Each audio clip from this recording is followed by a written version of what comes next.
Well, hello crafters and welcome to Altenew September 2023 release video hop. My name is Deepa from Designs by Dee, and today I'm sharing a couple of cards, one of which is a Christmas card, and I'm going to be using the Inspiring Diamond set along with the Enchanted Mirror and a bunch of other beautiful sets from this release.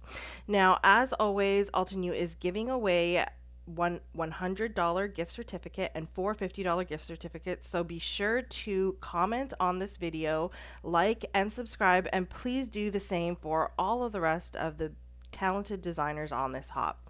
So let's go ahead and take a look at all the gorgeous products in this release. Now I only have some of them. This one here is the Inspiring Diamond. You can see that you get the stamp set with the beautiful diamond and the sentiments. There's also a coordinating die to cut out the diamond and the little stars, and another die set to cut out the words or the sentiments. Now I've also got the Essential Sentiments set here. This is a good one because you not only can foil all of those sentiments in one go, you can cut them all out in one go as well with the coordinating die. You could also use that coordinating die in a different way, which is what I'm going to be doing today, so I will keep that for later. But moving on, we've got this gorgeous frame. So the actual die is called the Enchanted Mirror. The folder is called something a little different, and then you've also got the coordinating stencils to go with that. Sorry, the folder is called the Magical Mirror. So this was one of the cards that I made. It was actually my inspiration to do the card that I'm going to be doing in this card. In this video, and I'm going to be using the Warm Blessing set, which is a bit of an older set, but it is gorgeous for Christmas sentiments. So I'm grabbing my Altenew stamp wheel, and I've got a large piece of cardstock there that's 7.5 by 7.5. It fits perfectly in that well. And I'm going to grab that diamond. So there are 4 layers to this diamond. You could stamp them in any way you like. There is no actual right way to do it. I think there is they are labeled with a desired or a suggested order, but I mean, it's really up to you. I am going to use the stamp wheel to stamp out a bunch of these, and the stamp wheel really comes in handy for this because all you really have to do is stamp, turn, and that's all I'm really doing.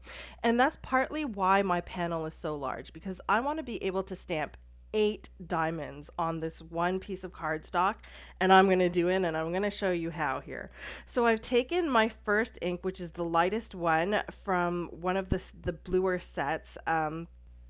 So this color is called Arctic. So that's the lightest color from the set. You can see it's a really pale blue and it's absolutely gorgeous. I'm just going to keep turning this around and stamping out all of these diamonds. So I've gone ahead and I've stamped that 4 times, and now I'm going to just reposition it up in the top corner here so that I can stamp it another 4 times going around the outer edge of those diamonds. So again, I am still using the first stamp that I picked, and I'm using the Arctic ink here, and I'm just going to again ink it up and stamp it, turn, ink it up, stamp it, turn 4 times until I've got this covered with my 8 diamonds. And I really have to admit that I like the idea of not having to turn the paper and make sure that it's kind of butted up against the edges and using the magnets. And I love the sticky mat with the stamp wheel. All right, so time for the second layer. So I've lined up the second layer there, and I'm using the second darkest ink. And again, I am just going to go around and stamp this just like I did the first time. Ink stamp, ink stamp. It seems tedious, but and it is tedious because you don't really have to think, and that's the best part of it, right? You only have to think when you choose your ink and when you're lining up the stamp. Otherwise, it's just making sure you've turned it the right amount. And I mean, that's really not that hard. You can just see where it lines up, right? Now I'm moving on to my third layer here. So I've moved on to the third layer of ink, and I'm stamping all of those out, and it really goes by quickly once you get going. And once I've stamped out all of these, it really is just a matter of what I'm going to use them for. So I actually have 7 that I'm going to use for one card, and then the extra one I'm going to use for a second card. So now for my last layer, instead of using the darkest blue, I decided to do some heat embossing, and I'm actually using the translucent pearl embossing powder, which is really nice because it's a clear embossing powder, and then it also has a bit of glitter which shines like an AB aura, so like all of the different colors of the rainbow. So it really gives it a nice shine, just like a diamond would have.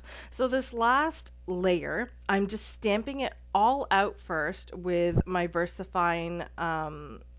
Versamark ink, and you could use any embossing ink. I know Altenew has some great embossing inks there as well. So you could stamp all of those out, and then once they're all stamped, then I can go ahead and add my embossing powder. Now you'll notice I did use my anti-static powder tool. I'm going to be honest with you, you really don't have to, because even if bits of that glitter or the embossing powder gets anywhere, it's just going to add to the shine of the gem, and we're going to be cutting these out anyway, so it really doesn't matter. So you can use the anti-static powder tool if you want. If you forget, it's not a huge deal, you'll be totally fine. So I'm going ahead and I'm just adding the embossing powder, and now I just have to heat it. So really, this doesn't take much time at all. You've got all of those diamonds on one paper, and just look how gorgeous they look. Like you could stamp out your diamonds in any color. As you can see, the initial card I used was stamped out in like a teal color. These are blue. You could do pink, purple, red, whatever you like. You could do the conventional diamond and just do a bunch of grays and have it look nice like that. So it's really up to you and what you want your card to look like. I am going to be using these for Christmas cards, so I thought the blue would just give it a different look.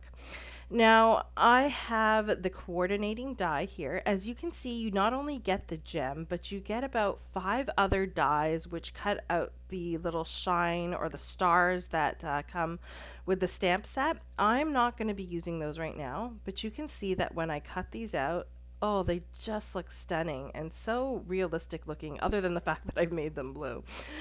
So my little trick here to making these diamonds shine and have a little bit of gloss is using this distressed glaze. Now you've probably seen this before. It gives it like a water proof effect, but it makes it shinier. It deepens the colors of the inks, and you can see the difference between the two diamonds there. One is lighter, a little bit more faded, and the one that I put the glaze on is the colors are deeper and more vibrant.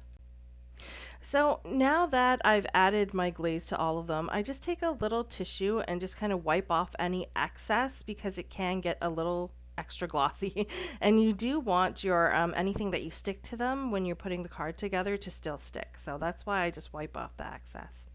Now I've got my card base here, and I'm just kind of laying it down. I've already folded it. It is a larger card base. It's 5x7. And now I've got my masking tape, my 3M masking tape. I'm just going to mask off the left side. So this is masking off the front of the card. And once it's masked, I'm just going to add some ink to it. So I think I've got Persian blue here, and I'm just, quite frankly, I just put that ink pad to the cardstock there, and I just wanted to give it a nice little border that's going to match the colors of the diamonds. So now I've cut out some white cardstock and some silver glitter cardstock, and I've just created like a mat. Now here's my little trick when you're using specialty cardstocks and you're matting your panels. Cut out the center.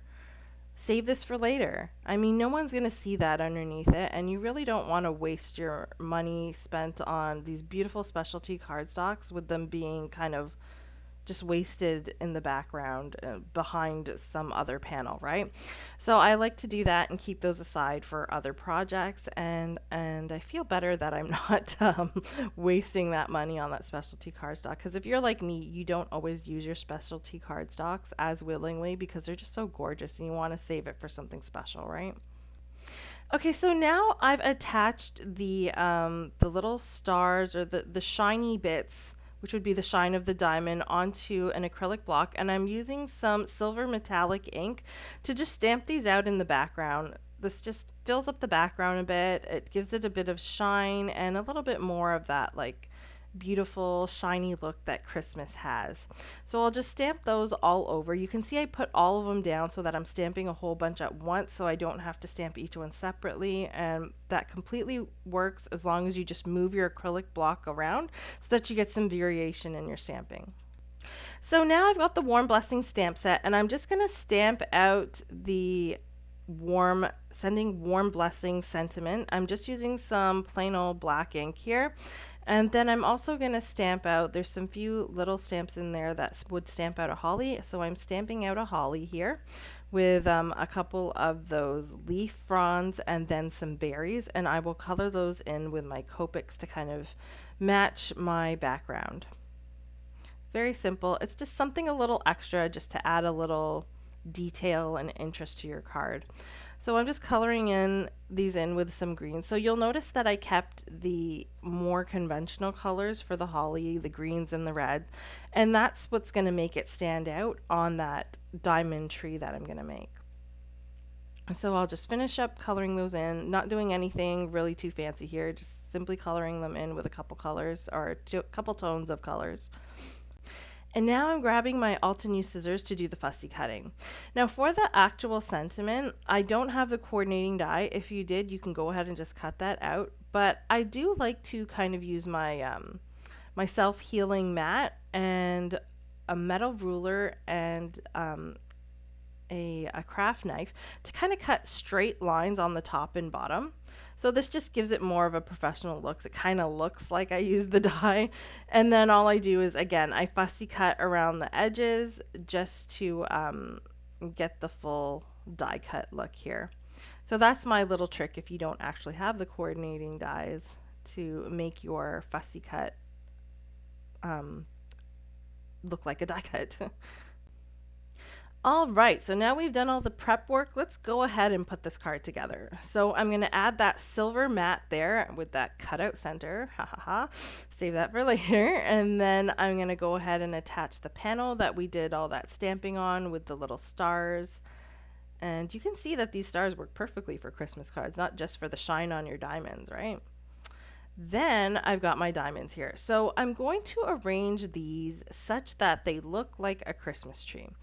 And I have a little stump here. So it's just a rectangle. I cut a little rectangle out of some silver mirror cardstock, no dies, nothing like that. Just a little rectangle cut with my scissors. And now I'm using some foam adhesive to attach the two bottom diamonds, which would be the bottom of the tree, and I flipped them upside down so it gives more of that bottom look of a tree. Now I'm taking the next diamond and I'm putting it right there in the center. You can see it fits right in. Now for the next layer, I'm gonna kind of tuck this in a little bit just so that I get the two kind of points of the Christmas tree a little further in so that I can get that tapered look and have it kind of going up into a cone.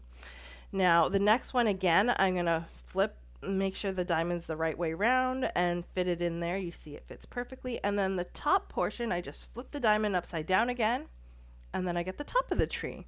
And you get that beautiful tapered look. These diamonds fit together nicely to make a Christmas tree, and it just gives it like more of a creative look.